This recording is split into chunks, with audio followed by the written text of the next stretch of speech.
दो व्यक्ति जब निकट आते हैं तो एक दूसरे के लिए सीमाएं और मर्यादाएं निर्मित करने का प्रयत्न अवश्य करते हैं। हम यदि सारे संबंधों पर विचार करें तो देखेंगे कि इन सारे संबंधों का आधार यही सीमाएं हैं जो हम दूसरों के लिए निर्मित करते हैं। और यदि अनजाने में भी कोई अन्य व्यक्ति इन सीमाओं को तोड़ता है तो उसी क्षण हमारा हृदय क्रोध से भर जाता है। इन सीमाओं का वास्तविक रूप क्या है? क्या हमने कभी विचार किया?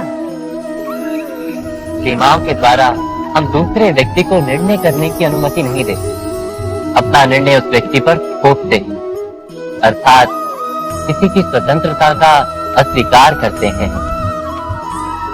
और जब स्वतंत्रता का अस्वीकार किया जाता है तो उसका हृदय दुख से भर जाता है, और जब वो सीमाओं को तोड़ता है तो हमारा हृदय क्रोध से भर जाता है। क्या ऐसा नहीं होता? पर यदि एक दूसरे की स्वतंत्रता का सम्मान किया जाए तो किसी मर्यादाओं या सीमाओं की आवश्यकता ही नहीं होती। अर्थात जिस प्रकार स्वीकार किसी संबंध का देह है, क्या वैसे ही स्वतंत्रता किसी संबंध की आत्मा नहीं?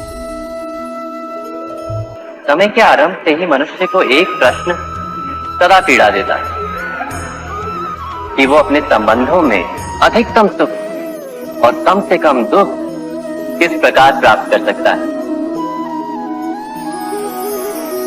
क्या आपके सारे संबंधों ने आपको संपूर्ण संतोष दिया है? विचार कीजिए। हमारा जीवन संबंधों पर आधारित है, हमारी सुरक्षा संबंधों पर आधारित है। इसी कारण हमारे जीवन के सारे सुखों का आधार भी संबंध है।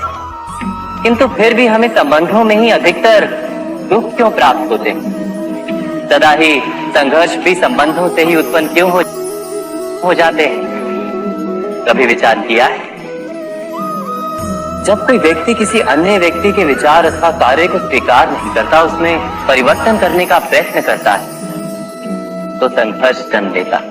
अर्थात जितना अधिक अस्वीकार उतना ही अधिक संघर्ष, और जितना अधिक स्वीकार उतना ही अधिक सुख। क्या ये वास्तविकता नहीं?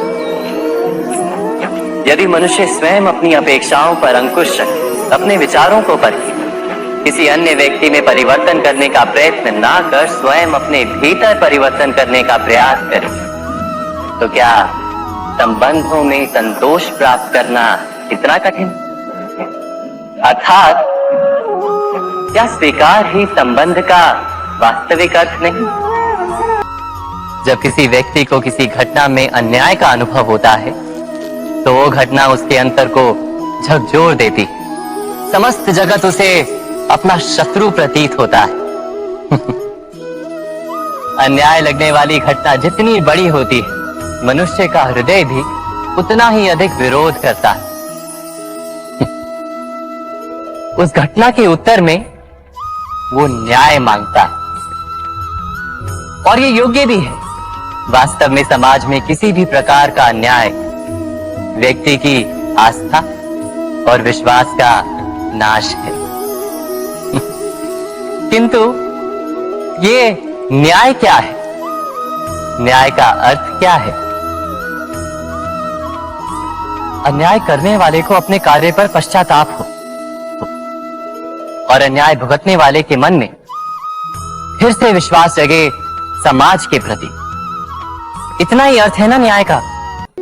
किंतु जिसके हृदय में धर्म नहीं होता, वो न्याय को छोड़कर बैर और प्रतिशोध को अपनाता है। हिंसा के बदले प्रतिहिंसा की भावना लेकर चलता है। स्वयं भोगी हुई पीड़ा से कहीं अधिक पीड़ा देने का प्रयत्न करता है, और इस मार्ग पर चलते अन्याय को भुगतने वाला स्वयं अन्याय करने लगता है। शीघ्र ही वो अपराधी बन जाता है। अर्थात न्याय और प्रतिशोध के बीच बहुत कम अंतर होता है, और इसी अंतर का नाम है धर्म। क्या ये सत्य नहीं? स्वयं विचार कीजिए।